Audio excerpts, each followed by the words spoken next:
Hello everyone, welcome to another new stream. I hope I'm audible and visible to all of you.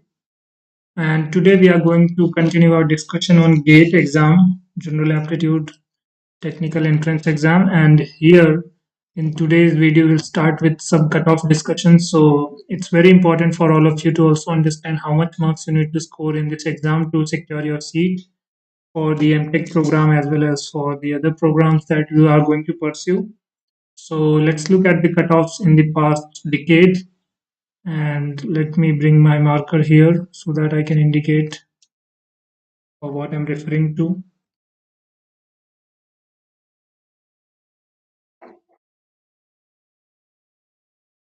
So here you can see for the GATE Life Science exam, for the past year the cutoff was 31. For the general category for OBC it is around 28, and SC/ST and PWD it's around 20. So this is not a very high cutoff as you can see out of 100 marks. So let me also show you the pattern once for the people who joined today and were not able to attend yesterday's class. Here is the pattern.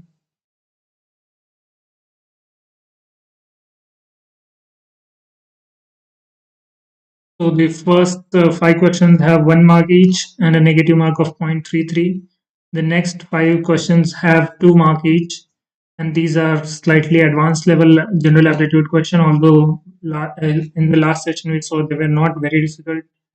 Then comes the chemistry section, which has 1 mark for the first 11 to 19 question, and then for the 20 to 27 question, these have no negative marking. These are numerical based questions.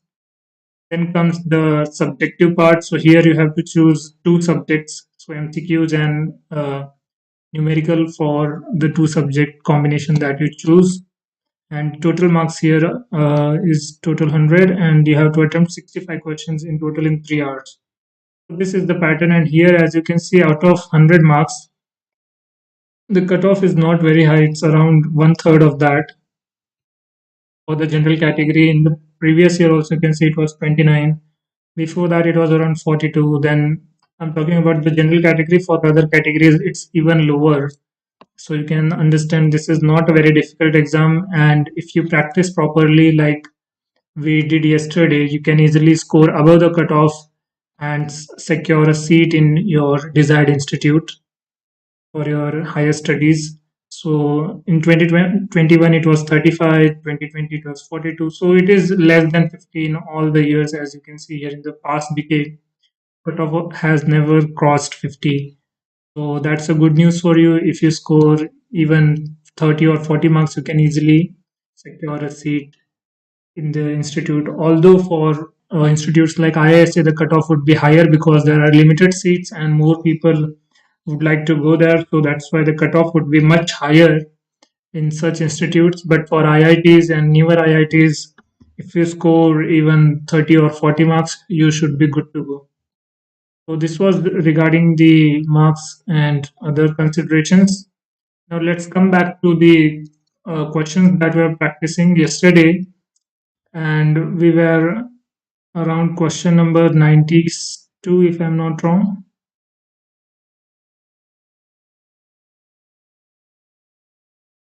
So if I remember correctly, we had discussed this question. So mutualism, this is a parasitic relation. This is again a parasitic relation. This and these two. So both of them aid in the digestion, and here it's like a probiotic organism for the humans, and humans are helping it to get nutrients. Same cow is helping it, the ruminococcus, to get nutrients, and the ruminococcus is helping to digest the fibers in the grass that the cow grazes on. So that is why these two are the mutualistic relationship, we can say. So I think I discussed this question. And the next one is, which of the following is are catalyzed by aldolase? So you must be knowing this enzyme from the glycolysis, and we know this helps in the breakdown of. So aldolase will be dihydroxyacetone phosphate to glycerolate. So this is a mutase. This is not an aldolase. glyceraldehyde 3-phosphate plus erythrose 4-phosphate giving pseudoheptulose, and here it is DHAP plus erythrose 4-phosphate. Uh, this reaction in the backward direction is catalyzed by aldolase. The forward direction, if I'm not wrong, I think the forward direction is also done by aldolase. So let me just mark this one. And among these two, I'm not sure. I think both of these are also a part of uh, sugar generation step. So I will just cross verify this.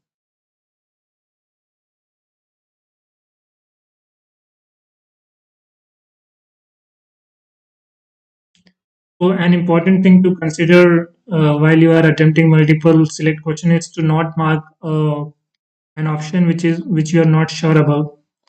So as you can see here, aldolase catalyzes the reversible aldol condensation. That is why it is called aldolase. In between DHAP and an aldose phosphate forming the larger sugar phosphate, it is central in glycolysis, which splits the fructose 1,6-bis phosphate. This is one of the important steps into DHAP and 3-phosphoglyceraldehyde, and in the Calvin cycle pentose phosphate pathway for the formation of pseudoheptulose 1,7-bis phosphate. The first reaction is correct. This is the classic aldolase reaction in the reverse direction. When you do glycolysis, it breaks the sugar.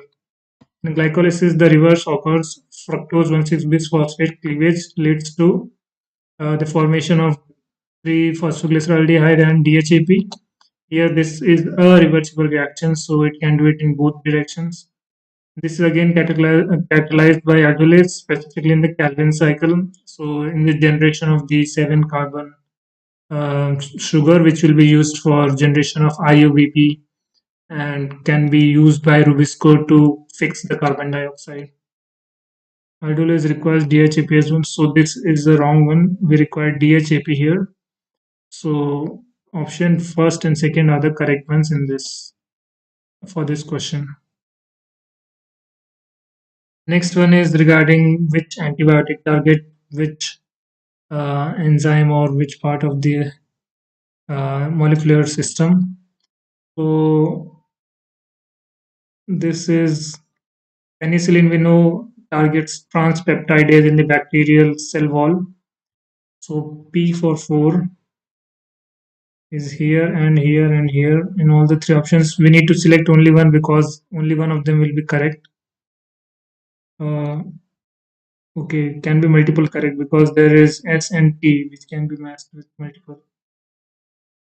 Kanamycin is an antibiotic. Again, this can go and bind to ribosome if I'm not wrong.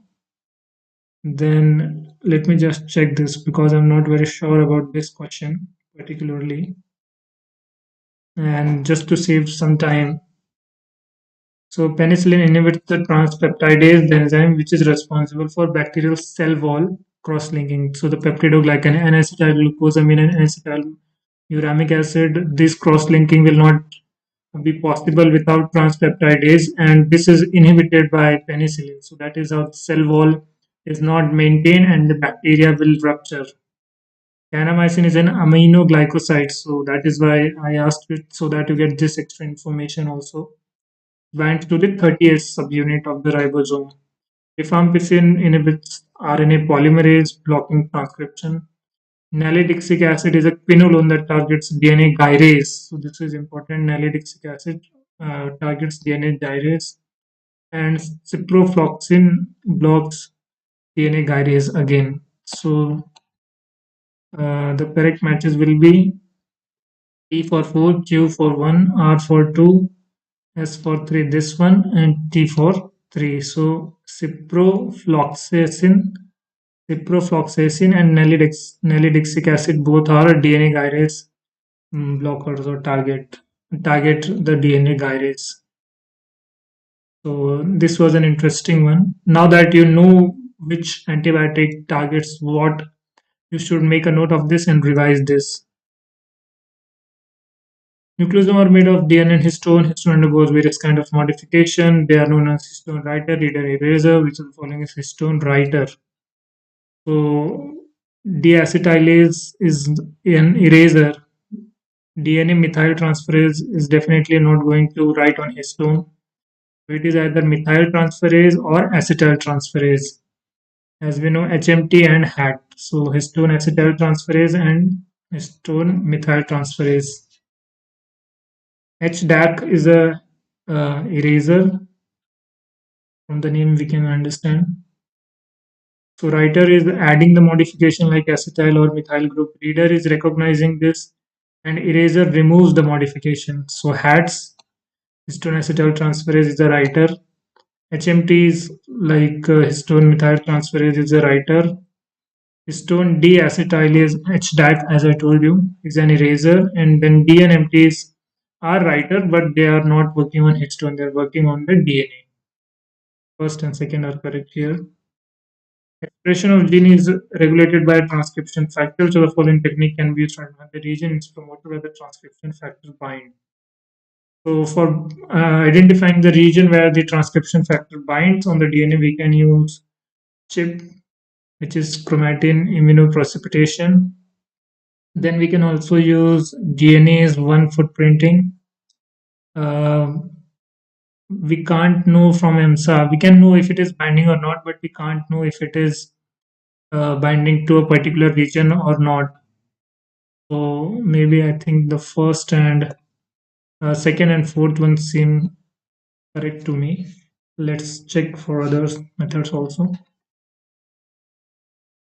So S1 nuclease mapping determines the transcription start site. By mapping the RNA DNA hybrid, it is not used for identifying transcription factor binding sites. So RNA and DNA hybrid can be used for understanding where the transcription starts. Next is ChIP6, so uses antibody against the transcription factor to pull down the DNA fragments bound by it, then sequence them, can identify the binding region in the genome-wide context. Then again, this detects the binding of DNA and protein by observing slower migration. So if there is a complex of DNA and protein, then it will migrate slowly on the electrophoretic gel. If it is just the DNA, then it will move faster because it has lower molecular weight. Confirms the binding but does not precisely map the binding sites. This is what I was talking about. That we can say if it is binding or not, but we can't say where it is binding exactly. Then DNA is when digest DNA except where a protein is bound. So now we can know where the protein is binding because the other regions will be digested. This reveals the exact binding site of the transcription factor on DNA. So option 2 and 4 are correct for this. Next is critically endangered under the red data list. So this I don't know also. This is very factual, so I would skip this one. Relation to cell movement during extrusion and searching is all correct. So delamination leads to the formation of ingression. I'm not very much sure about this also, but I can just check it for you. If you're preparing this topic on dev bio, you should know the sea urchin developmental stages. Delamination is basically splitting of layer of cells. So I can tell you about the processes, but I'm not sure which leads to formation of what. So delamination is splitting of the cell sheet into two layers. So this contributes to the endoderm formation, the inner layer. Ingression is basically moving of individual cells inside the hollow cavity, leave the epithelial layer and migrate inward as mesenchymal cell. So this leads to the formation of mesoderm or primary mesenchyme. Involution like turning inside. So inward rolling of a cell sheet over itself. This is characteristic of amphibian gastrulation, not sea urchin. It does not form ectoderm here. Okay, so C is incorrect. This is only seen in amphibians. This is important. And invagination is infolding of the cell sheet into embryo. Infolding, invagination. Sea urchin, the vegetal plate invaginates to form archenteron, which gives rise to endoderm. So the first two and the last one are correct, and involution to ectoderm is incorrect. So this was interesting to know, although people who are preparing for DEB, you can read in more depth. But this is not something that I will ask like you to prepare if you are not focusing on the developmental bio unit. Genetic disorders are caused by trinucleotide repeat expansion. So it's Huntington's and Fragile X syndrome, as far as I know. So you should also know the genes uh, here. So I'll just talk about all the diseases briefly. Huntington is caused by the expansion of CAG repeats. You should know this CAG, CAG, multiple repeats are there in the HTT gene, Huntington gene. Abnormal polyglutamine tract in the Huntington protein. So because this CAG codes for glutamine, you get multiple glutamines in the Huntington protein. So this is a case of trinucleotide repeat expansion disorder. Beta thalassemia by the mutation in beta globin gene and no association of repeats. CGG repeat. So there it was in Huntington, it was CAG repeat. In Fragile X syndrome, it is CGG repeat in the FMR1 gene and leads to gene silencing or DNA methylation. So now this CPG islands can be methylated and the downstream gene can be silenced. So the gene will not express and leads to Fragile X syndrome. And CFTR mutation leads to cystic fibrosis. This is well known to all of us. So here the correct answers were option A and 3 C. Other process lead to generation of new fats from existing one.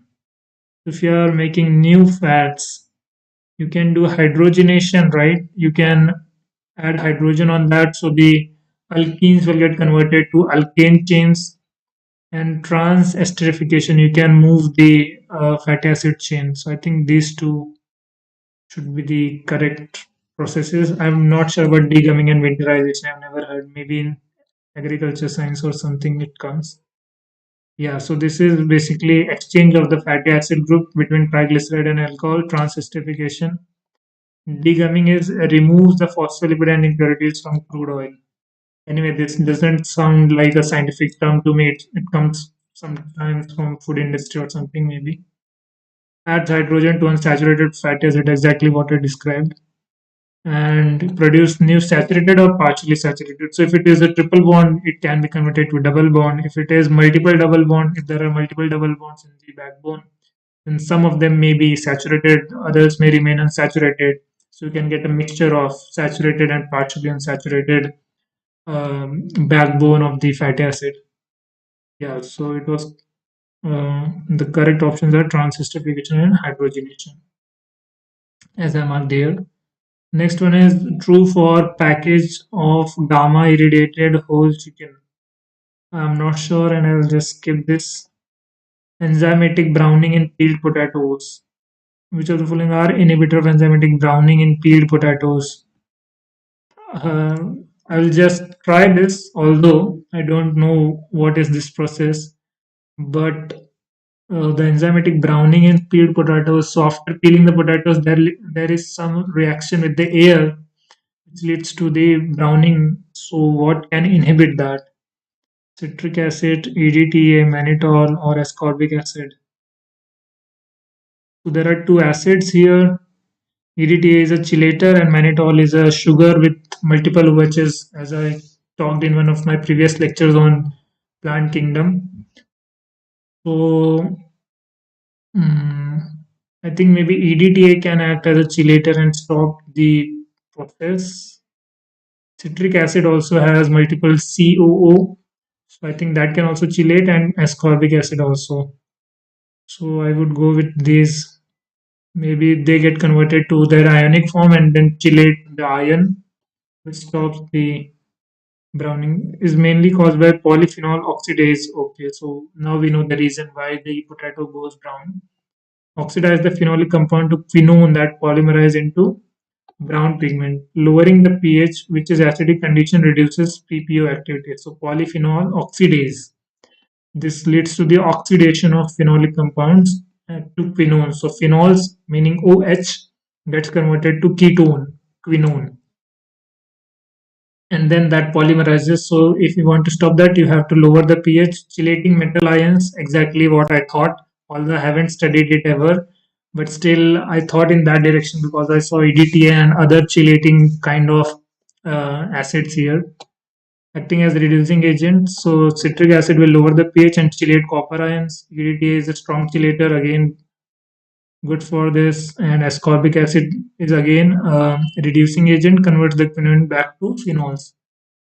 So sugar alcohol, mainly used as sweetener osmotic agent, does not inhibit PPO. So without even knowing this concept, I could solve this just based on connecting different dots and then understanding what could be the reasoning behind this. So you can also attempt some questions if you are not very sure, but you are still somewhat confident based on your concepts, then you can attempt such questions also. Next one is beta glucanase. Some enzymes are there.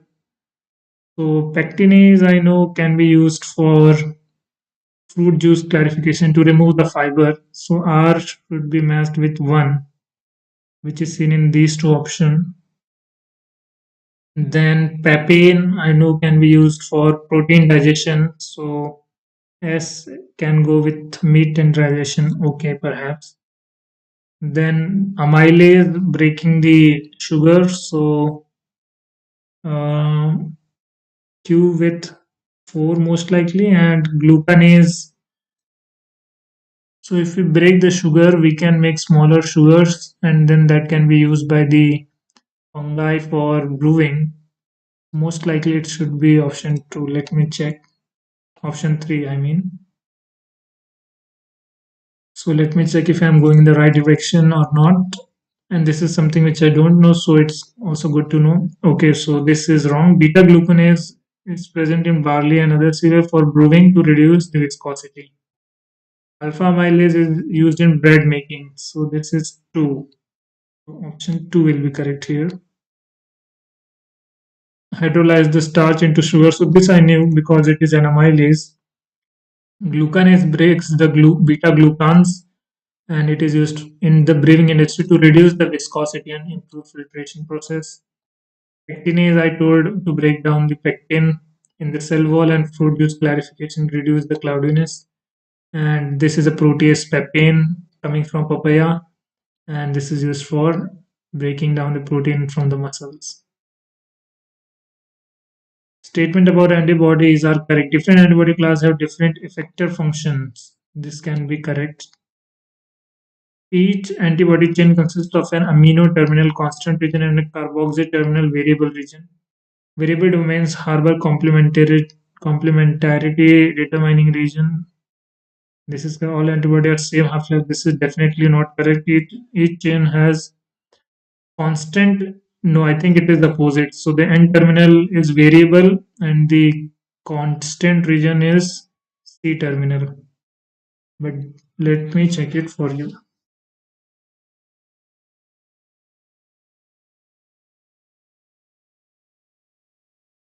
Yeah, so different antibodies have different effector function. Like IgG can be used for opsonization, basically binding to the antigen on the surface of the foreign agent.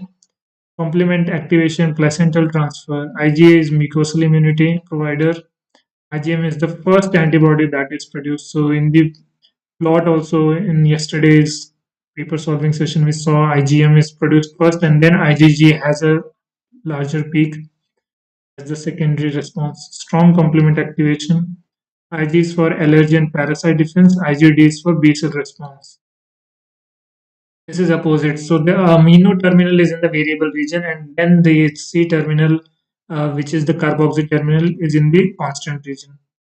This is again true. CDRs are hypervariable loops in the complementarity determining region, and that directly contact the antigen and half-life varies. So this also you should know tentatively.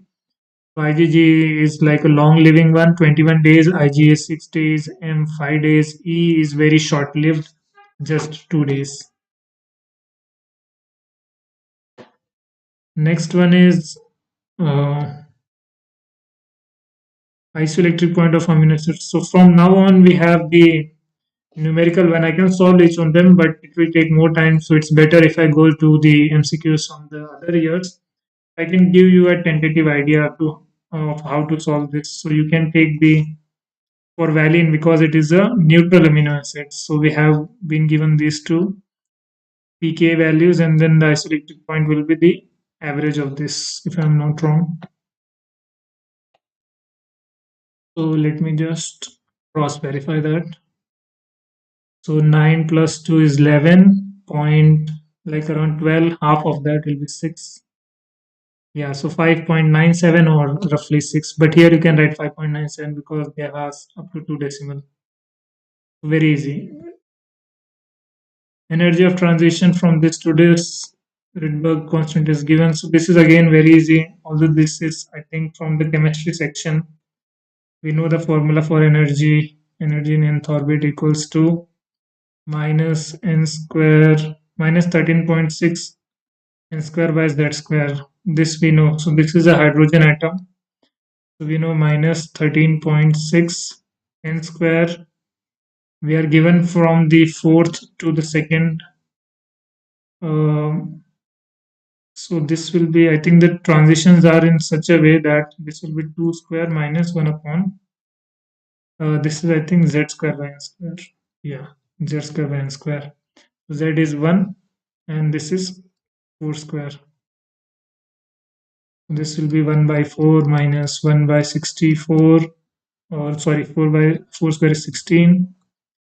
So this will be 16 minus 4 is 12 divided by 4 times 16, and this minus 13.6.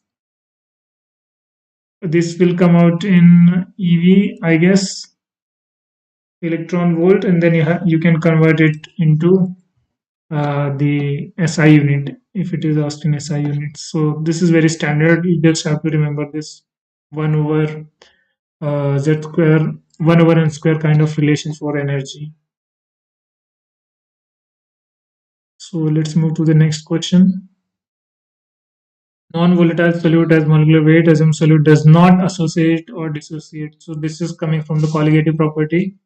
Boiling point ebullioscopic constant is given. The amount of solute added to elevate. So this is, I don't remember the formula, but I think this is delta T. This is boiling point, right? So delta TB equals to I. I is the want off factor here, and some constants are there. Let me check. Even I'm forgetting this formula because it's been a long time since I've solved this, but I know the concept more or less. There is this one formula that you should know, and then you can just put all these values and the answer will come out. Yeah. So I kb times m. M is the molality. Depending on the molality, you can find what will be the change. Kb is given to you. Delta Tb is also given to you. So since we have delta Tb, we have Kb, and what we need to find the amount of solute. So we will get the molality, and from molality you can get the number of moles and also the mass of the solute very easily. This can be done in maybe 2 steps. So again, an easy question. Just that you should remember the formula for delta Tb, which is Tb times m molality. This is again from electrochemistry. Easy question, but it will take some time. Constant is given, the pK of acid is. So this is very easy. So we know that equilibrium constant of this is this pK of acid. So pK is negative log to the base 10 of Ka. Simple. You can take negative log to the base 10 of 1.74 times 10 to the power minus 5. So this will come out to be 5 minus log to the base 10 of 1.74 will be 5 minus log to the base 10 of 2. Let's say I'm just approximating. Log 2 is, I mean, we can use the calculator here. So it will be something less than 5, 4.6 or 4.76 if I am not wrong. I think for acetic acid it comes around 4.76. But let me just cross verify that as well. But the formula is very easy, like 4.76 4.76. Yeah, exactly. I remember the value also. I've solved such kind of numericals so many times. So 4.759 or 4.76 you should remember more or less. If you have to round off, it will be 4.8.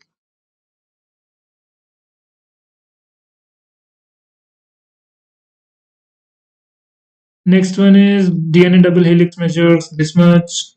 Diameter of nucleosome is 11 nanometer. Ratio of wrap length to the nucleon is 4 length of DNA around the nucleosome. So they have given you all the information. They are just asking you the DNA double helix measures 0.34 nanometer per base pair. So if you are looking at the double helix, for each base pair, this distance is 0.34 nanometer. Diameter of the nucleosome core particles. So if this is the nucleosome and you're looking at the diameter of this thing, this is 11 nanometer. Ratio of the wrap DNA length to the nucleosome diameter. So if you are looking at the wrap DNA length, uh, how much time it is divided by the nucleosome diameter is 4.51.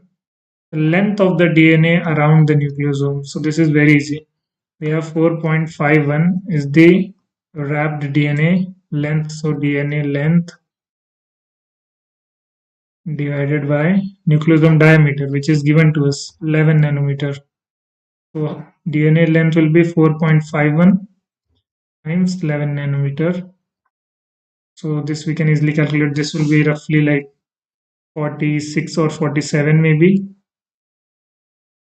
47 nanometer. This is the length of DNA around the nucleosome.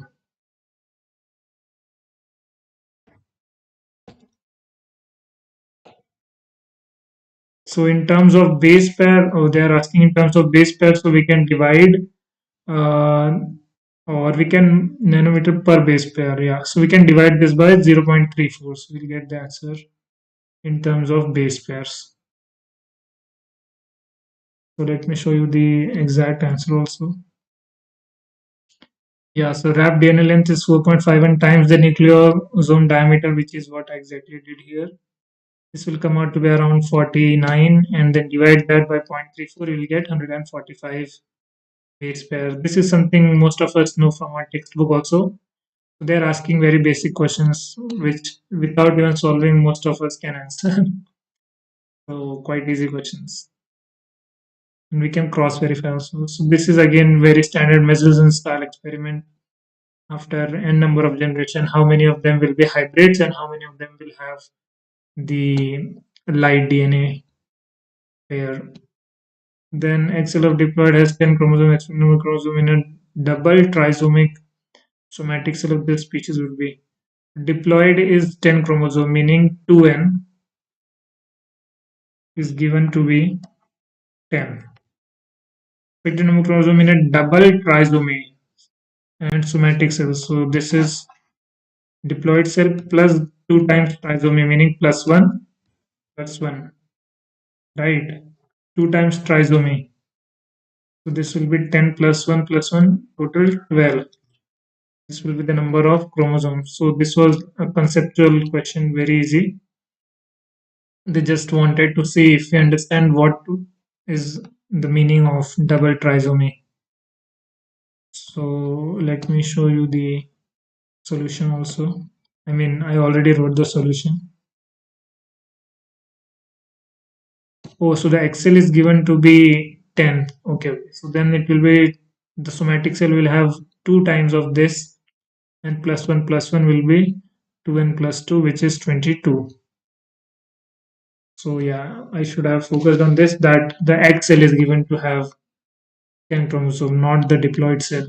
So then the diploid cell, which is the somatic cell, will have 2 times of that, and plus 1, which is 22.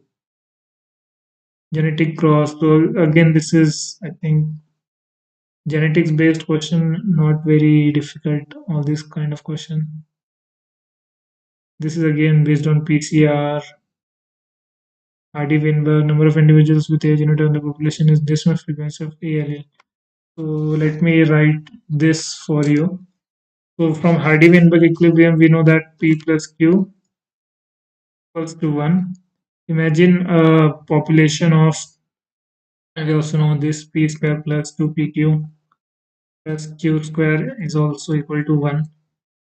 Population has two alleles, small a of for a gene which are small and capital a number of individuals with double a genotype. So this is q square 1 divided by unit 10 100,000 10,000. So this is 10 raised to 4, which is 10 to the power minus 4. Q will be 10 to the power minus 2, and P will be 1 minus 10 to the power minus 2, which is 1 minus 0.01, which is basically 0.99. Now what it is asking, the frequency of allele A. So it is asking us the value of P, which is 0.99. Super easy question.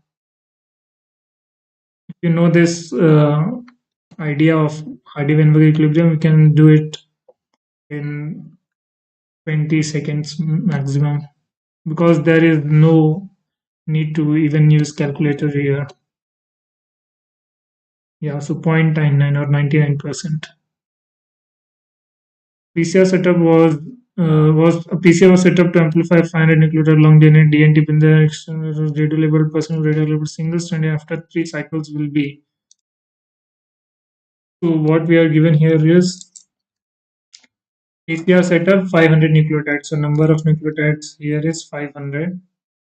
And the DNT is in the reaction mixture were radio labels. So whatever is going to be added on this will be having radioactivity. Percentage of radio labeled single stranded DNA after 3 cycles will be. So let's see.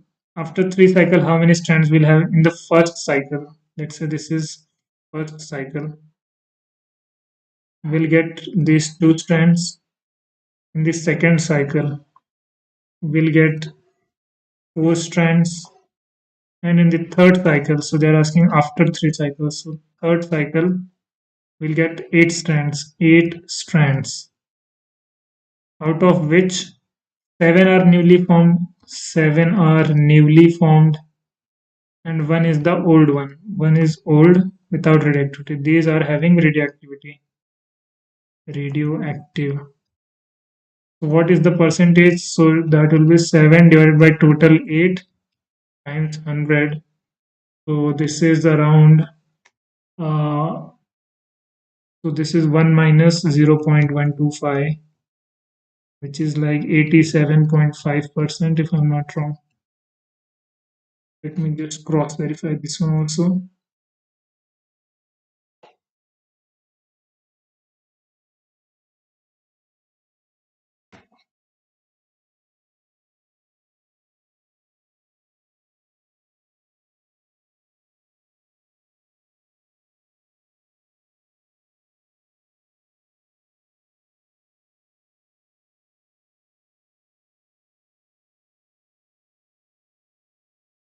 Okay, so here instead of one strand, here it is assuming there are two strand, okay, double stranded DNA. But anyway, the proportion will be still same. So instead of 7 by 8, here it got 14 by 16 because it started with two strands, but the proportion of them will be still 87. Although I think, yeah, making two strand to start with is a better idea. I thought it's stranded nucleotide long DNA.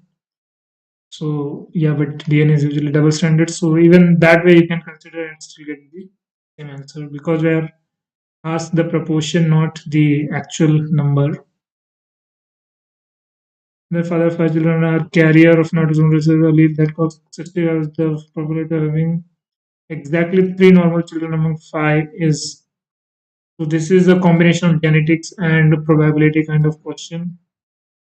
Next one is the reaction of the Km of the kinetic efficiency of the enzyme is. So kinetic efficiency is, I think, K cat. Let me try to solve this one because people have asked me to teach solving biochemistry question. So catalyze the reaction enzyme substrate concentration. So we know enzyme concentration E total 50 nanomolar, and we know substrate concentration which is 10 micromolar. Reaction velocity. So velocity is 5 micromolar per second. Km for the substrate A is, so Km is also given 5 micromolar. Kinetic efficiency of the enzyme is, so kinetic efficiency can be written as K cat uh, equals to V max divided by total enzyme concentration. So we need to find the V max first and then divide it by the total enzyme concentration, which is given here. So we know the Michaelis-Menten equation, which is V equals to V max times concentration of substrate divided by Km plus concentration of substrate. We are given the velocity, which is 5 micro. Everything is in micromolar, so I'm not writing the units here. V max we need to calculate. S is given as 10 divided by Km is 5. This is again 10, so this will be 5 times 15 divided by 10 equals to V max. So 15 5s are 75 divided by 10 is 7.5 equals to V max. And if we divide this by the total enzyme concentration, which is 15 nanomolar. So note that this is 7.5 micromolar per second. So this is micromolar per second and this is 15 nanomolar.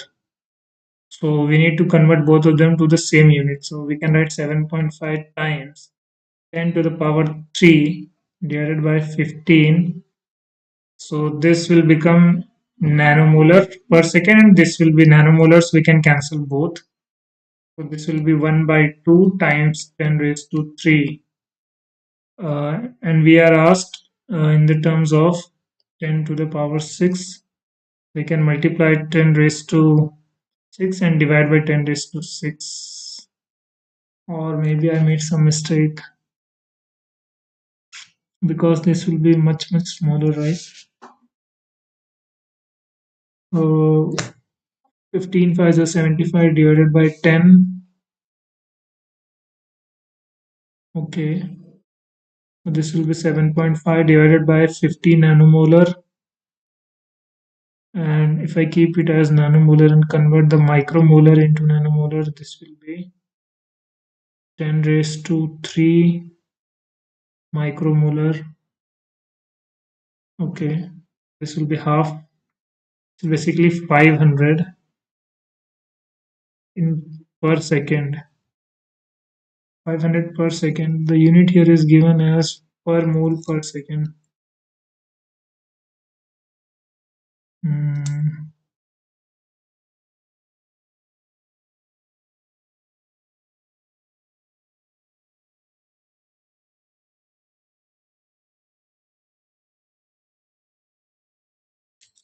Kinetic efficiency is kcat, right? Why the units are not matching here then? Let me check that. Maybe I'm making some mistake here. So this is correct. V equals to V max times S divided by Km plus S. Catalytic efficiency. Oh, it's kcat by Km. Okay. That's why I'm thinking why the units are like this. So it will be kcat by Km, which is 7.5 divided by, no, right. So kcat will come from this and then I will divide this by Km. Okay, got it. So we have got the kcat. Kcat is 500 and then divide that by Km, which is 5 micromolar. So this will become 10 raised to 6 and this will become 100. So the answer should be 100 times 10 raised to 6 per molar. Okay, so that step was missing. Otherwise, we had got to that point. So we calculated the V max from this and then kcat, which is 500 per second, and then divide that by Km gives the catalytic efficiency. So which was 100 times 10 raised to 6. So this was slightly lengthier question as compared to the previous numericals, but not a very difficult one. If you know the formula, you can easily solve this. True density, bulk density of wheat grains of this porosity. So I think this is from agriculture, so I will skip this. F121 value of a known organism with Z value of 11 degree. Again, I think this is from some other topic. Grinding operation, food material, not relevant.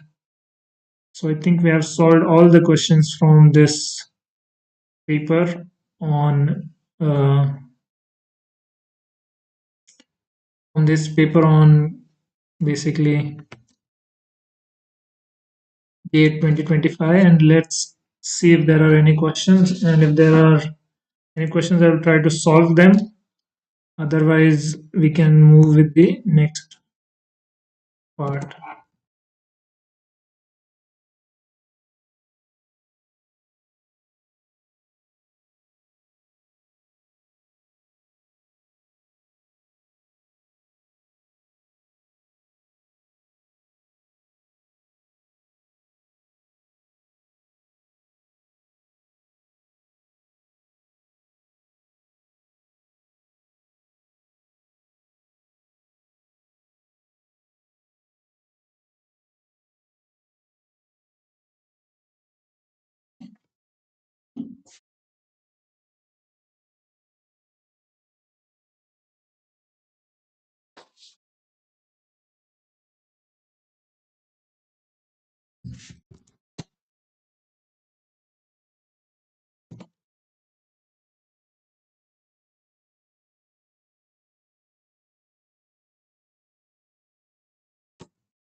So I can see there are some questions. Let me try to answer them. I can see there are some questions.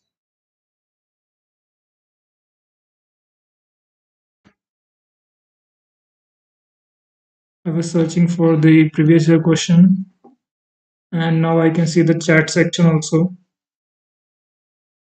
So, hey, can you please share the academic calendar of UG 25-26?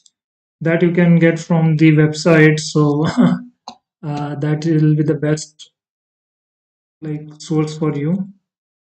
May you guide me about bio for IIT because I'm PCM student. So if you are preparing for IIT and you want some bio background knowledge also, you can subscribe to my channel, and I'm regularly uploading lectures from NCRT biology, which is relevant for NEET and IIT both. Even for some of the advanced PG level exams like GATE and CSIR net, some of the topics that I am going to cover in that much depth can be used there. So, like in yesterday's paper, I saw there were many questions that were directly asked from the topics that I covered in my previous lectures, like which of the following phylum has segmentation. So that I already told that in Annelida, arthropoda, and chordates, we see the metameric segmentation. All these direct questions are also asked in advanced level topics like in PG and PhD entrance exam. So if you stay tuned to my channel and attend the lectures regularly, you can definitely score good marks in IIT because the level for IIT is much easier than the PG level exam. So if you are able to score good marks in PG level exam from what I teach, then scoring in IIT will be much easier for you. So that is one of the suggestion. If you want to score good in biology, specifically in the IIT exam, you can go through all the lectures that I'm dedicating so much time in covering in so much depth. If you cover them from one point to the last point, then you'll be able to get a good idea at least of the concepts, and then you can also practice the questions so that you can understand your problem solving skills, how you are able to react to new questions, all those things, so that you can attempt the questions in the real world exam situation. There is one more question. Raghav is saying hello bhaiya. Hi Raghav. So because Raghav demanded that I should cover Gate Excel, so that's why I'm covering Gate Excel questions. If you have any specific demands like this pertaining to any other exam that you're preparing for, like I know many people who watch this channel are also preparing for IIT, so they can also subscribe to this channel. So before IIT, there used to be KVPY, Kishore Vaigyanik Protsahan Yojana. So I was one of the toppers in that. So that's why I hope I can help you to ace the exam as well. Then there is one more question from Harsh. He's saying GATE exam कौन सी branch का है computer chemical data science. No, so this is biology. As you can see on the headline itself, it is written complete GATE biology preparation. So I hope you can read that and understand this is biology. Then a person is saying, "Hi Bhaiya, do you remember me?" Yes, I remember me. I remember you. Then Raghav is asking, "भैया BSc के साथ कैसे manage करा GATE XL life science preparation को भैया अभी मैं fourth semester में आने वाला हूँ बीएससी का." Okay, so you're in your first semester, so that means you still have 1 year. And if you regularly watch all the lectures that I'm covering, same goes for you also. So for IIT preparation or for any competitive exam preparation, your concepts should be crystal clear. So some of the things that I solved yesterday, like from chemistry section, that I haven't studied in like 5 or 6 years, but still I was able to solve them. Why? Because while preparing for NEET and JJ Advanced, I studied the concept so well. So that is what is a good thing if you study the topics nicely. So if you study the topic nicely in your second year of BSc, then you can easily attempt GATE, CSIR NET, or whatever exams will come in future. भैया BSc के साथ gate की preparation कैसे करें कोई strategy बता दो भैया so again the same question I already answered this MSc भैया आईएससी बैंगलोर करने का गेट में कितना रैंक चाहिए आईएससी बैंगलोर के लिए सो right in the beginning of this session I discussed what are the different cutoffs for different categories, and as we can see the cutoff for general category was around 30 to 40 marks. So you can expect that for IISc, because it is a premier institute, number one research institute in India, there is a very high demand for the MSc and MTech program. So you should expect to be in the top 50 to 100 rank to get an admission in IISc. So I hope I've answered all of your questions. And now we can discuss this paper from GATE Life Science 2024. So if there are any more questions, you can drop them here and I will answer in maybe 10 or 15 minutes. I will check after some time. So which of the following pair of amino acid is not incorporated in a polypeptide chain? So we can see that this is a single correct one. Proline and lysine are incorporated. They can be hydroxylated. This is true. Glutamate with a carboxy group on a gamma chain, perhaps yes. Citrulline and ornithine are not part of the polypeptide chain. Although these are amino acids, but they play a role in the metabolism. Again, carboxyglutamate, right? Hydroxyproline. So this hydroxyproline you can see present in collagen. So yeah, this is present. Only ornithine and citrulline are part of metabolic cycle, but they are not necessarily incorporated in the polypeptide chain. I can also tell you about the other amino acids just for the completion of your overall understanding.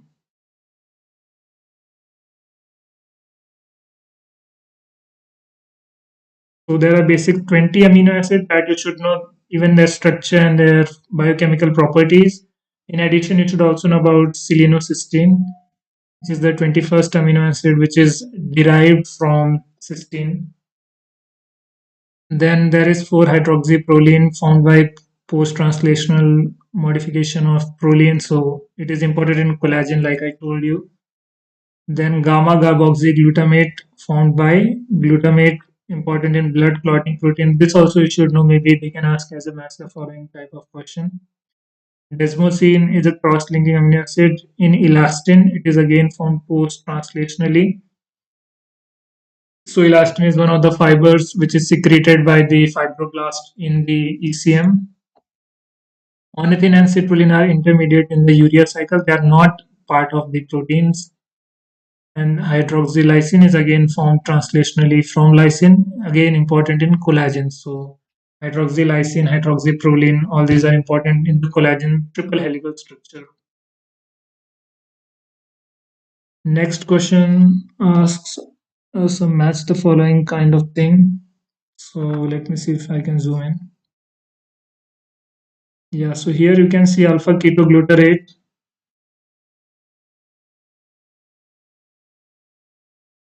Uh, Alpha ketoglutarate, and I think we have to identify intermediates and the metabolic intermediates provide the backbone for the synthesis of amino acids. Okay, so which metabolic intermediate can form the amino acid? So ketoglutarate can form glutamate, so P42 should be there. Then others, there is 5 carbon here, ribose 5 phosphate. Which amino acid will require 5 carbon? I think phosphoglycerate can form serine. Phosphenol pyruvate is again 3 carbon. Let's see if any option is matching or not. So first one will be 2p42. There are two options like that. Then q41. Okay, ribose 5 phosphate.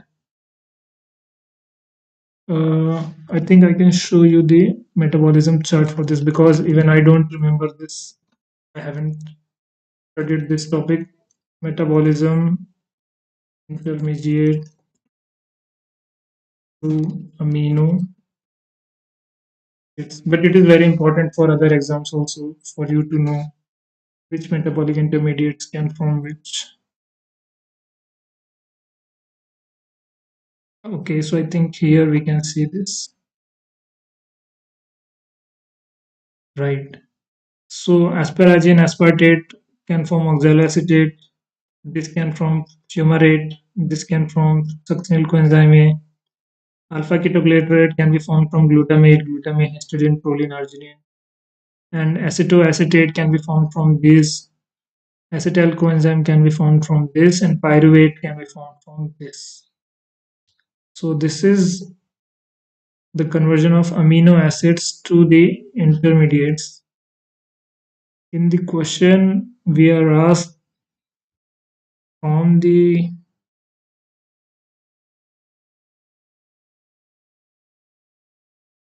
metabolites. I think we are asked, yeah, metabolic intermediate corresponding amino acid. We are asked which metabolic intermediates can be converted to amino acid. They can go in the reversible direction.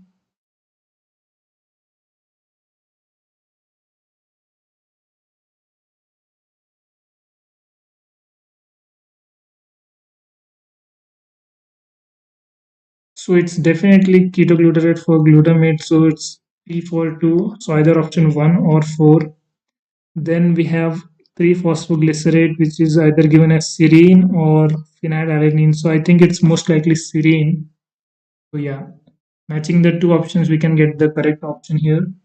Phosphenol pyruvate matches with phenylalanine, and then Q, which is ribose 5 phosphate, matches with histidine. So this you should remember. I remember the alpha ketoglutarate with glutamate conversion and the phosphoglycerate with serine conversion. Although you should remember all of them, maybe these two are not given in the option, then you will not be able to solve. But for me, it works somehow. Hmm.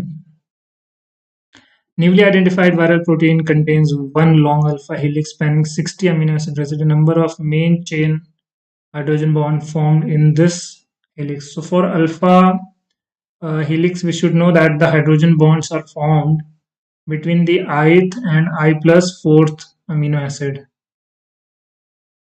in the backbone. So let me write it. Yeah, so the bond is formed between ith and ith plus fourth amino acid. We need to find how many amino acids are given here. 60 amino acid, right? So main chain hydrogen bond form will be 60 minus 4 equals to 86 hydrogen bond. And check this also very quickly.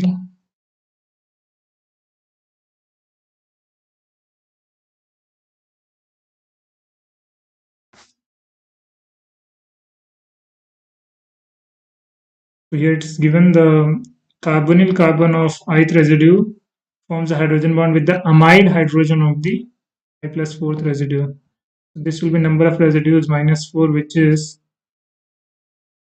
60 minus 4 or 56. Very easy. Even without writing anything, you can solve such questions. Lactic acid solution at pH 4.8, concentration is this much. Calculate the pKa. So this is again based on the Henderson-Hasselbalch equation, which is pH is equals to pKa plus log to the base 10 of salt over acid concentration. We are given the pH, which is 4.8. pKa we need to calculate. Log to the base 10. Salt here is the lactate ion, is 0.087 divided by 0.01. So you can shift two decimals here. So this will be pKa plus log to the base 10. Two decimals here will be 8.7, log of 8.7. And we can subtract this from 4.8 minus log to the base 10 of 8.7 equals to pKa. So log to the base 10 of 8.7 will be something less than 10, like 0 0.7, 0 0.8, something like that. Let me calculate that first. So log of 8.7, 0.9395, and I'll subtract that from 4.8.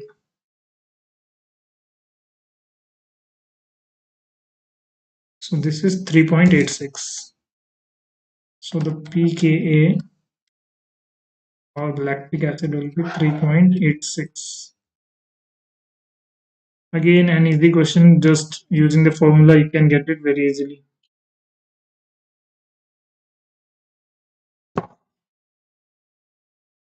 Next question. If a 10 millimolar solution of a biomolecule is this much length, is this much absorb 90% of at this, the molar expansion coefficient at this wavelength is. So we are given some data. Let me convert this into the required equation. So we know by Beer-Lambert's law, A is equals to epsilon L C. So 10 millimolar is the concentration. Path length is 10 mm. 90% of the incident light at this wavelength is absorbs 90% of the incident light. Absorbance is 0.9. Epsilon we need to calculate. Length is given 10 millimeter, and this is 10 millimolar. The units here are molar and centimeters. I'll convert this. This will be 10 millimeter in terms of centimeter will be how much? 10 raised to minus 1 centimeter, right? Is 1 millimeter, and millimolar will be 10 raised to minus 3 molar. So this will be 10 times 10 is 100. 10 to the power 2 multiplied by 10 to the power minus 4 times epsilon. So this will be 0.9 divided by 10 raised to minus 2 will be the epsilon, meaning epsilon will be 900 per mole, per molar, per centimeter. So answer should be 900. Let me also check this one just to make sure I did not make any calculation mistake. So this is the formula Beer-Lambert's law that we are going to use here. Oh, so the absorbance here is negative log to the base 10 of transmission, and we are given 90% is absorbed, meaning how much is transmitted? 10%. So based on that, we can calculate the absorbance, which is negative log to the base 10 of zero point 0.1. Okay, so then my calculation is a bit off. Instead of 900, it will be 100. Yeah, I did not factor the log to the base 10 part. So I'll just write it here as a correction. Since 90% is absorbed, transmitted is 10%, which is zero point 0.1, and absorbance can be written as negative log to the base 10 of transmission. This will be negative log to the base 10 of 10 to the power minus 1, which will be 1. Absorbance in this case will be 1. So which is calculated here, and then you can solve it in the same way as I described earlier. One more thing, you can write transmission as I divided by I naught. So how much intensity is coming out divided by the initial intensity. So just remember this part. Sometimes making mistakes is also good so that you remember it for the real exam. 5250 base pair long plasmid with 10 negative supercoil would have a linking number of this. Okay. There are 10 negative supercoil, and you can write the linking number is equals to twist plus right. Okay. So twist will be 5250 divided by 10.5. How many turns are there? And negative supercoil meaning minus 10. This will be the linking number. So if I divide 5250 by 10.5, this will be approximately 52 or something like that. 5250 divided by 10.5, 500. So this is 500 minus 10, which is 490. Will be the linking number here.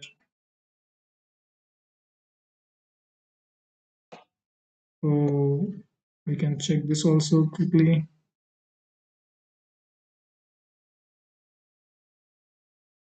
Yeah, so linking number is twist plus right, and here you can see twist is DNL and the base per turn.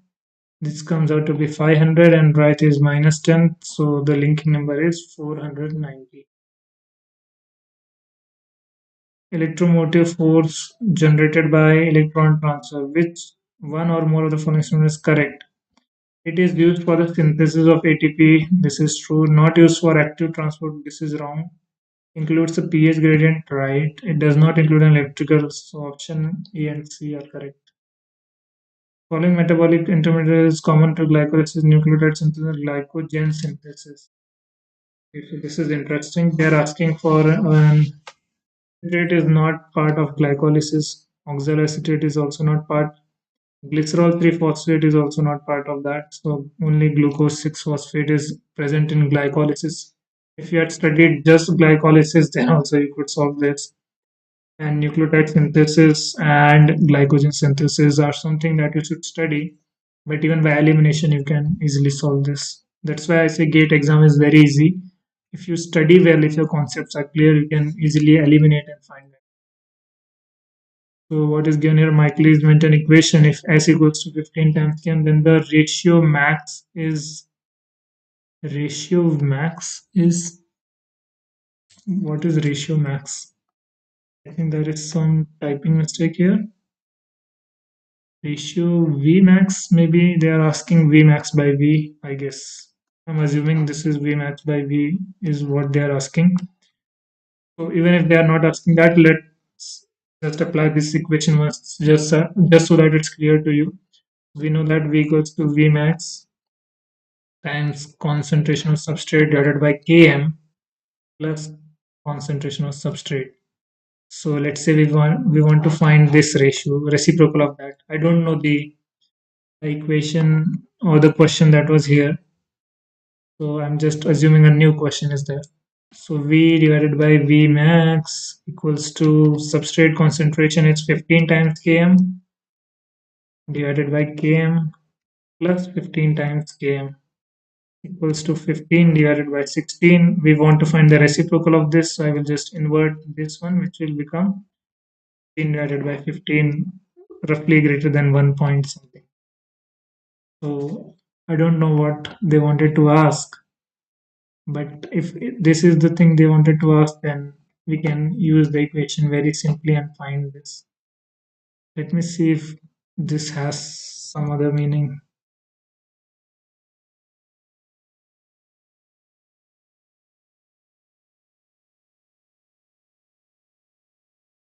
Yeah, so here they have assumed it's V by V max ratio.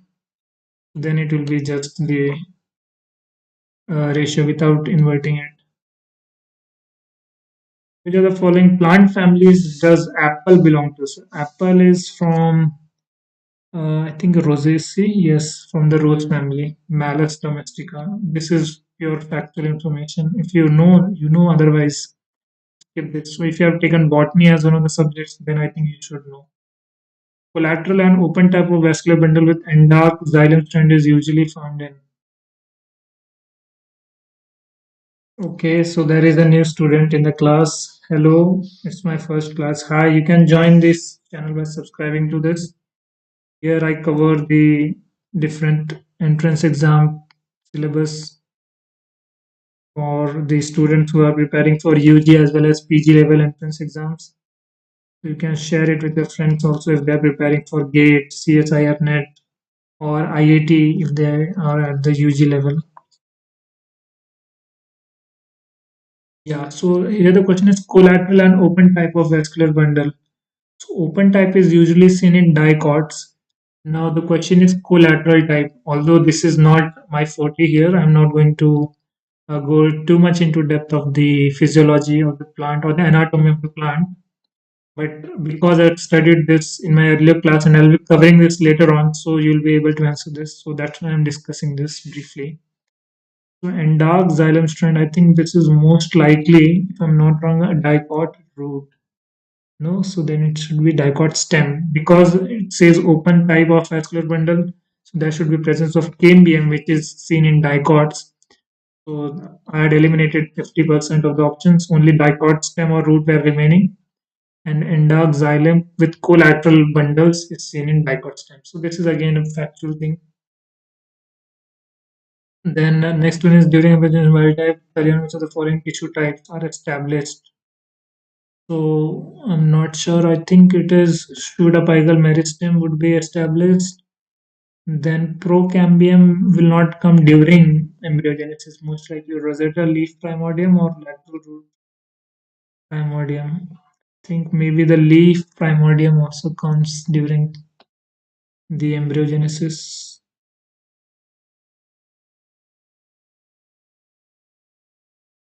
Or is it procambium and shoot apical meristem? I'm not sure with this because this is dev bio, that too of plant. So I usually don't cover this part. But if you're preparing this unit, then you should know this, obviously. Otherwise, how will you solve in the real exam?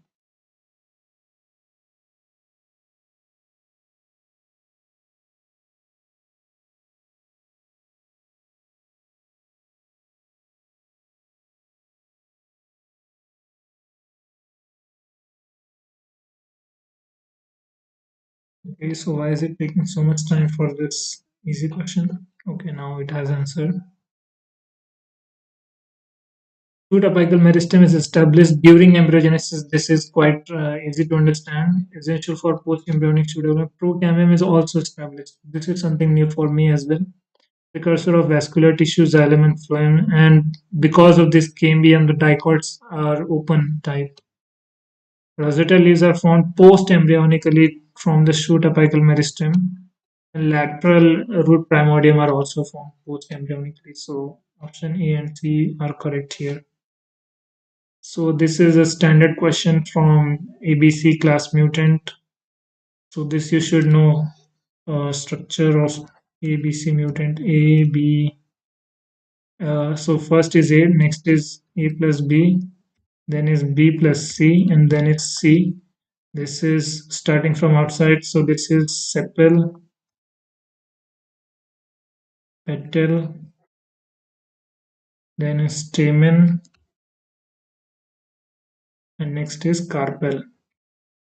And E is present in all of them. E is present in all of them. What we have been asked is if there is an A class mutant. So A is gone. A is gone. So if A is gone, this will not form sepal. Instead, there will be only, and also the absence of A, only the stamen and carpels will be formed. So uh, P will be masked with 3, which is given in option 2. Most likely 2 is the correct one. Yes.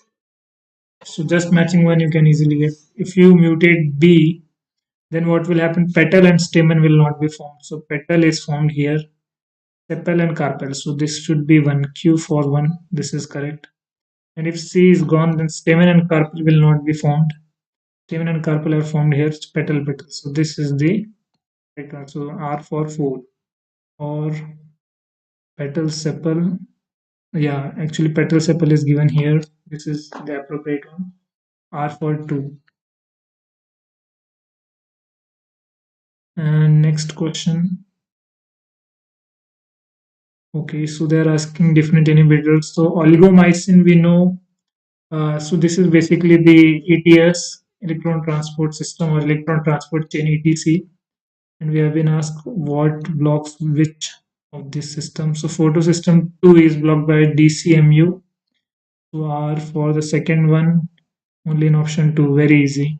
So if you know this, that this is a blocker of photosynthesis, specifically the photosystem 2, then you can easily answer this.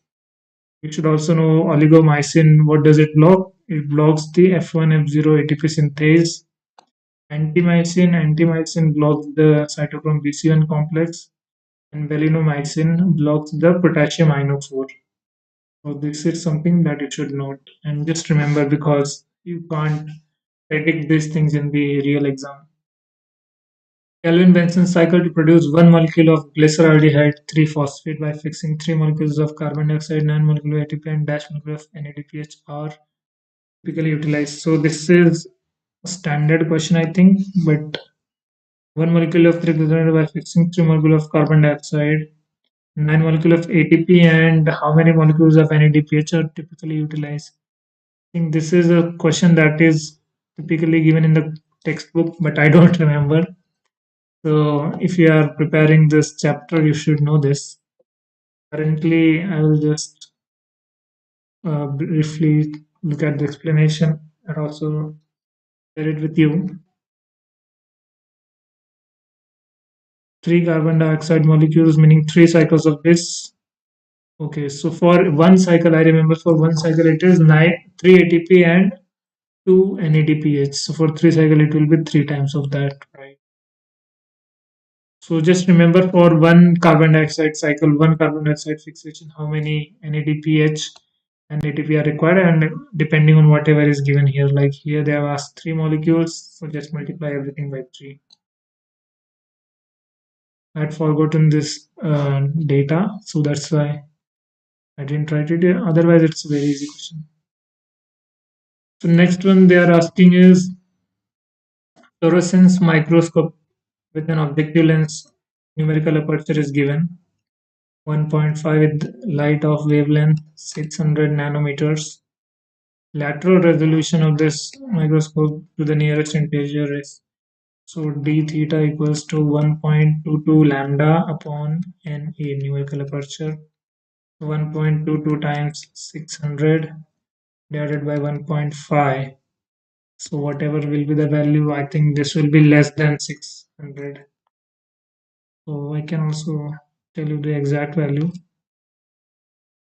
1.22 times 600 divided by 1.5, which is 488.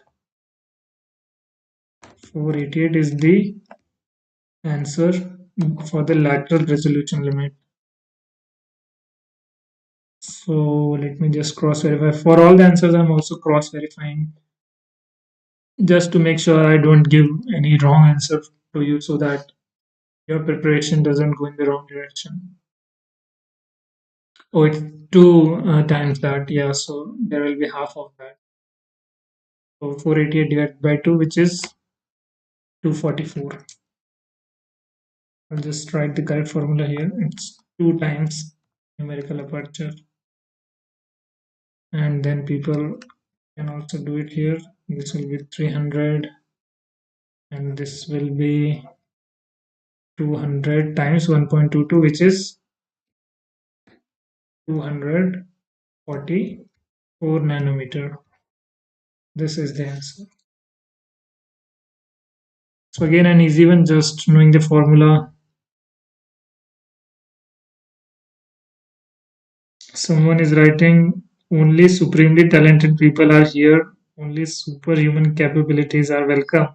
No, it's open for all of you and your friends. If you want to study, you can come and ask questions here, and I will try to answer as much as I can. So, because I'm also a researcher, so I'm quite busy, but still I'm trying to dedicate some time in teaching all of you. So, you should take as much advantage of this opportunity as you can because this is for your welfare.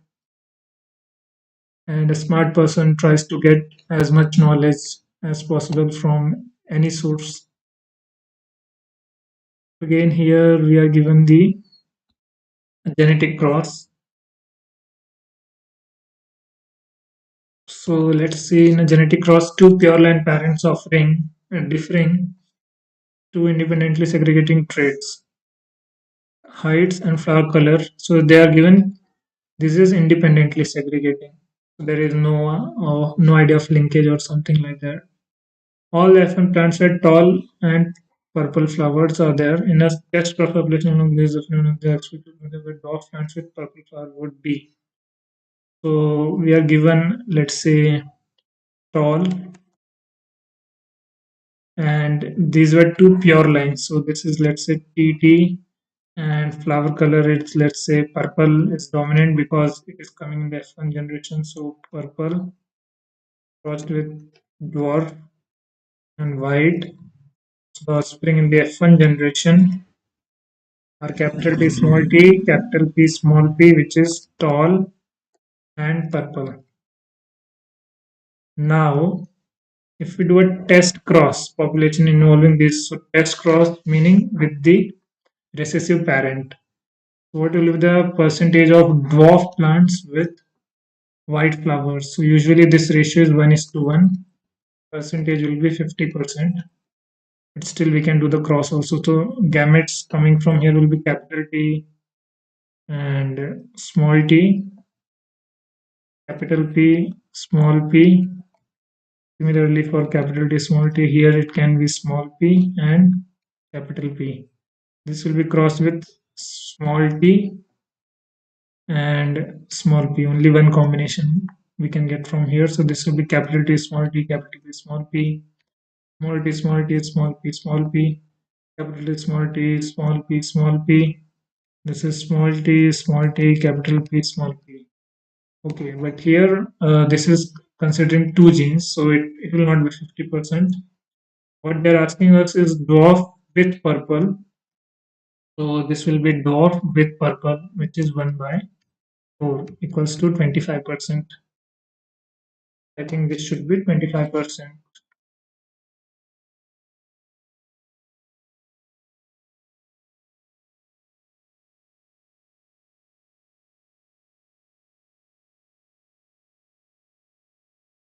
Exactly what I wrote, all the different test cross thing. Yeah, so all four of them will be 25%. So one of them, one of the phenotypes that is asked in the question is 25%. Again, a very basic and standard question. mRNA of a hypothetical plant gene is 800 nucleotide long and codes for a protein of 160 amino acid. Calculated length of this CDS coding region of this would be dash nucleotide. So because it is 160 amino acid and each amino acid is coded by triplet codon, so that will be 160 times 3, which is 480 nucleotide. So that would be the calculated length. I think we don't need to verify this, but still, I'll show the solution also briefly. So CDS is the coding sequence, and there are some non-coding regions upstream, which is 5' UTR, and downstream is called 3' UTR. Yeah, so 460 amino acid, this will be 160 times 3. Okay, plus there will be one stop codons, 3 amino acids. That is why it's better to cross-verify the answer. Otherwise, I could have told you the wrong solution also. So 480 is the coding sequence plus 3 for the stop codon, which will not code for any amino acid, but still they are part of the coding sequence. So total 483. Example of division in one plane. Which are the following foci are example of division in one plane? This one I don't know, so I'll just skip this one. But I think someone had asked me to solve microbiology questions, so I will just see what is the correct one because this is completely factual. Spherical bacteria can be depending on division in one plane, streptococci or diplococci. Here we are asked in one plane, so it will be streptococci and diplococci. Yeah, only these two. Others are also again two plane like tetrad in micrococci, three plane like cubical packet sarcina, and multiple plane or random plane like staphylococci. So this we should know streptococci and diplococci form uh, one divide in one plane. Selectable marker is for herbicide tolerance during genetic transformation of plant. I don't know, maybe it's this is again from agriculture or something, or biotechnology, plant biotechnology, you can say. Herbicide tolerance. Although the answer is bar here, but I want to study like about all the other genes also. Confer antibiotic resistance or herbicide tolerance. HPT is hygromycin phosphotransferase provides resistance to hygromycin, not herbicide. Okay. Bar is bialphos resistance gene. So this has been asked in the 2025 paper also. So that's why I think they are repetitively asking on this thing. Phosphinothrycin acetyltransferase used for herbicide tolerance. NPT2 is neomycin phosphotransferase resistance to kanamycin. And PMI is phosphomannose isomerase, which is a positive selection marker, not herbicide tolerance. So these three things were there in the at least these two, bialphos and neomycin phosphotransferase were there in another paper also. So just remember what class of antibiotic they belong to and what is their target. Okay, so this is from Agrobacterium tumefaciens, and we know VIR-C is transcriptional activator, so S for 3 in these two option. VIR-G is kinase or helicase. A is definitely a kinase, so Q is for 1 and S is for 3. Q is for 1 and S is for, no, sorry, where G is transcriptional activator, S is for, P is for 3. Yeah, I think, no, 2 is not correct. Q is for 1, P is for 3, and then R. Okay, R is also there.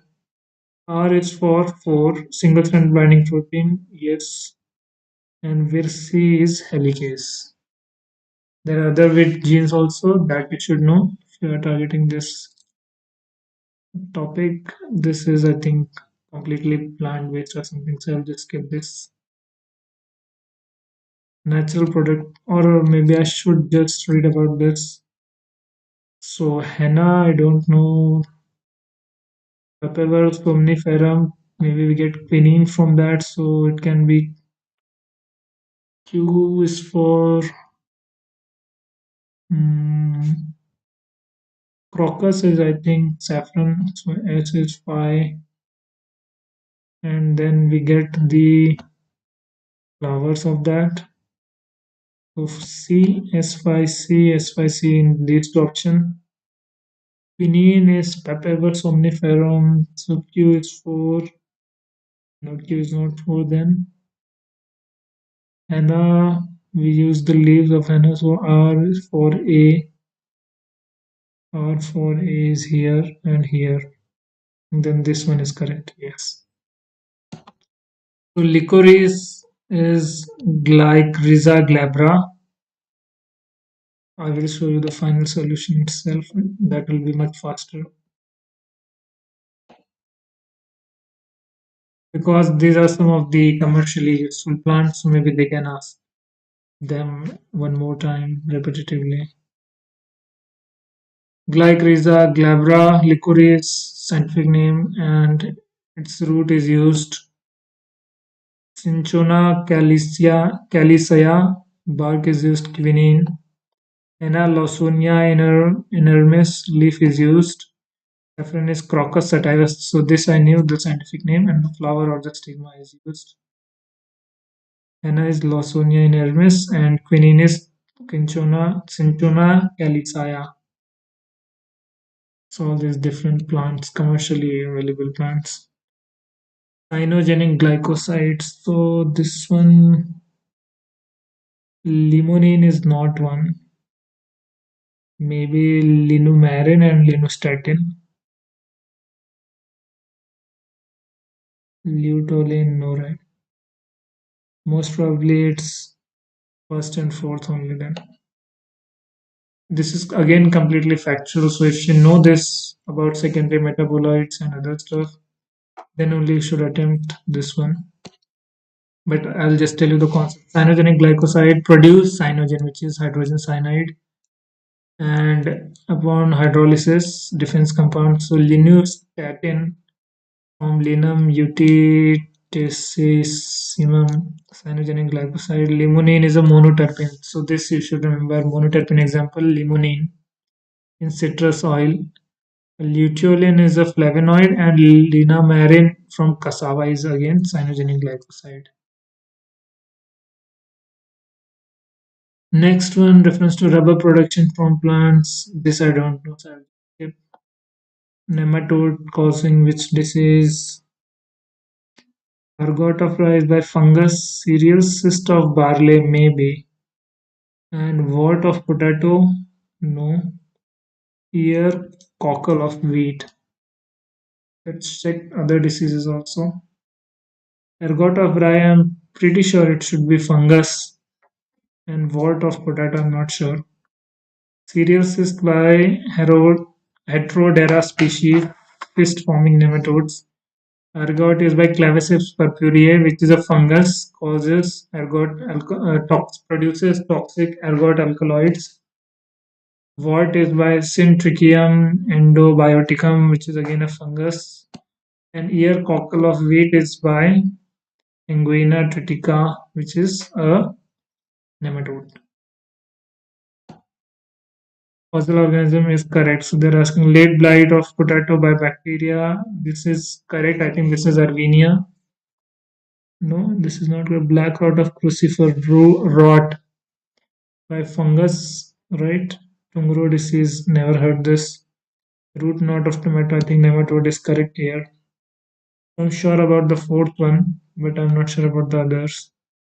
So if you are in a similar situation in the exam, you should mark only the one that you are 100% sure about, so that you get at least partial marks.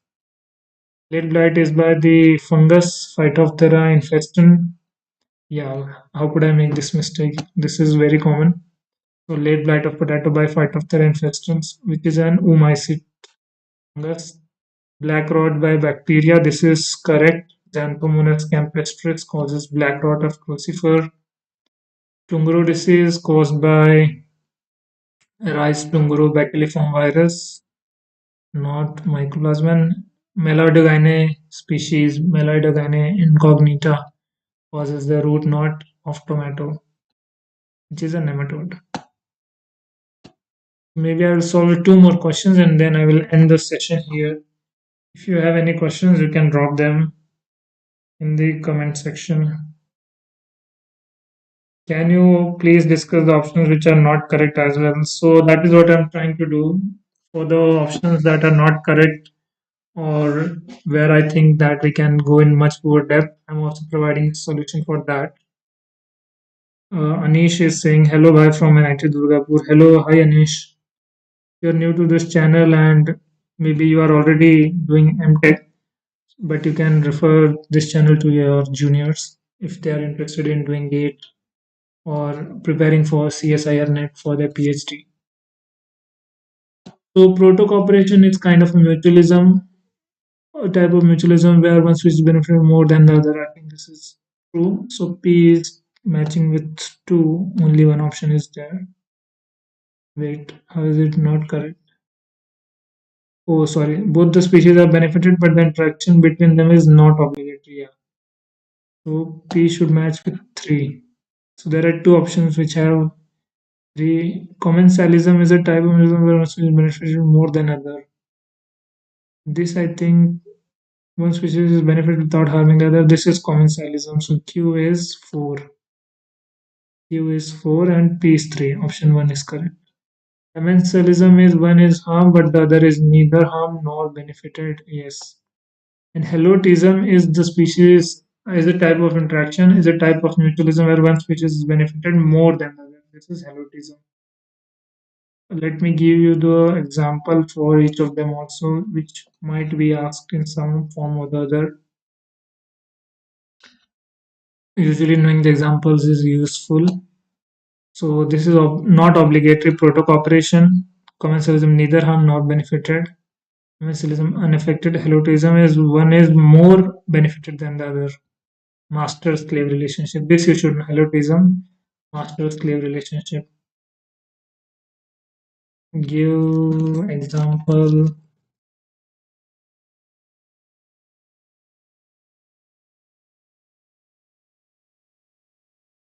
For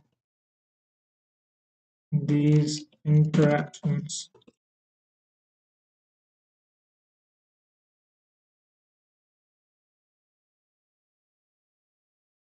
So proto-cooperation we have oxpecker, birds and cattle. Then barnacles on whale are commensalism. Penicillium molds secreting penicillin is amensalism. And lichens are helotism. Fungus plus cyanobacteria or algae. Next one again a easy one. So net primary productivity we know after removing net gain of energy by the consumers after the energy loss. No, so this is for the plants. It's total amount of energy produced by the autotrophs, amount of energy stored by the autotroph after respiration. I think this is net primary. So P is for 2, option 2 or 3. Gross primary total amount of energy produced by autotrophs. So Q is 1. Both are having the same. Net productivity is unused amount of energy after consumption by heterotroph, and secondary productivity is net energy gain by the consumer after energy loss. I think R is 3 and S is no, R is 4 and S is 3. Net productivity is unused amount of energy after consumption by heterotroph. Is net productivity unused amount of energy after consumption by heterotrophs. So whatever energy is left is called net productivity. Secondary productivity is the net gain of energy by the consumer after energy loss. Productivity, the net productivity is the secondary level, which is the consumer level. Has axial filament. This I don't know. This is pure microbiology question. Perhaps it is Shigella, if I'm not no. Specialized structure in Spirochaeta. endoflagella and corkscrew-like motion. This isn't Treponema pallidum. This has axial filament, and also remember it causes syphilis. Then Mycobacterium tuberculosis causes tuberculosis. This is quite common. Shigella causes dysentery. So at least you should know the causative agent. Treponema has axial filament.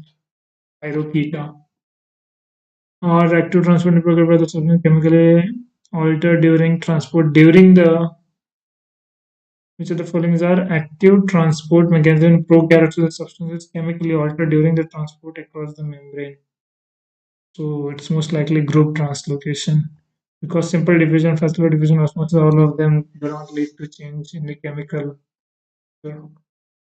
occurs during. So I think we'll stop at question number 30. So 30 from this and previous, I think 30. So we solved around 60, 65 questions today.